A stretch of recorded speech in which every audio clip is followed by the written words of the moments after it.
Alright, so in this video we're going to show you what a post-hoc fallacy is, and we're going to show you three examples that hopefully could grab your attention and hopefully could help you clarify what it is, so at the end of the day you could say that, oh, I know post-hoc fallacies.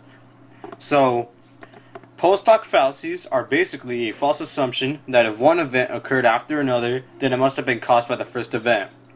Going more to specifics, most of these people try to get two events and try to make it seem as they correlate with each other, even though they have nothing to do with each other, or at the minimum they have some relation, but not completely. So with that kind of definition, we could go on to our first example that deals with our homeboy Jerry. Jerry here missed school. He recently missed school for a couple days. At that same time, the attendance rate of the school was really low. It was decreasing. It was going down. With that kind of logic, Jerry must have caused the school to put a new attendance policy. Now, do you really think that a single person could cause the entire school policy rate to go down, to go really down, and force them to make a new attendance policy? No, you would think that's absurd. You would think that's stupid. Well, that's basically the reason why this is a fallacy, making such absurd and stupid remarks, such as blaming Jerry for the new attendance policy. It's not true. There could be other factors that might have caused the attendance policy to go low. You could have the quality of teaching. Maybe the teachers suck at that school, and maybe that's why not just Jerry, but a whole group of students aren't going to school. And maybe that's what's causing the low attendance rate. Maybe there's something else that they don't like about the school, and that's why they're not going. You know, there could be other factors. There's more than one reason why the attendance policy happened. It's not just because of Jerry. Which would, speaking of blaming, that would go to our next example that talks about music, controversial music. So, rap group NWA released their album Straight Outta Compton in the late 1980s that appealed to a younger demographic. At that same time, juvenile crime rates increased throughout the early to mid-1990s. Therefore, NWA's music must have increased juvenile crime rates. This is considered a fallacy just because, similar to poor Jerry in the last example, they're focusing on a certain rap group and a certain famous album that came out.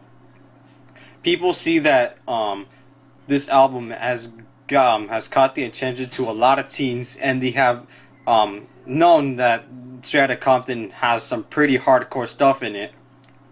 So with that kind of logic, it would make sense to them that this kind of music would encourage teenagers to go out and get into certain crimes, or go, like gangster shootings or whatever.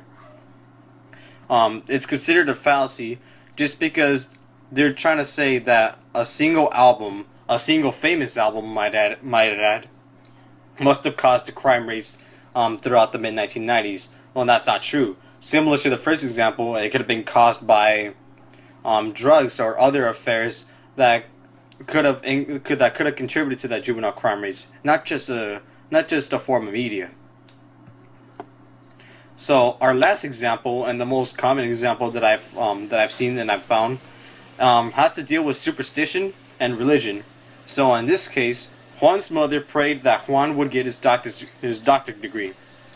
Juan was able to get his doctorate in engineering. Therefore, his mother's prayers were the main cause of his success. This is considered a fallacy just because you can't prove that Juan's mother's prayer is what got Juan to get a doctorate degree. You can't prove that. Hasn't been proven. It could be that could apply for superstition. You can't tell if it's true or not because you can't prove it. And besides that, there are other factors that could have caused this. I mean, Juan could naturally be smart. He could be dedicated in his studies that could give him that degree in engineering. You can't say that a simple prayer single-handedly gave Juan the title of Dr. Juan. That's just not possible. Alright, so hopefully these examples give you a glimpse of what a post-hoc fallacy is, and I hope you got something out of it. So, yeah, goodbye.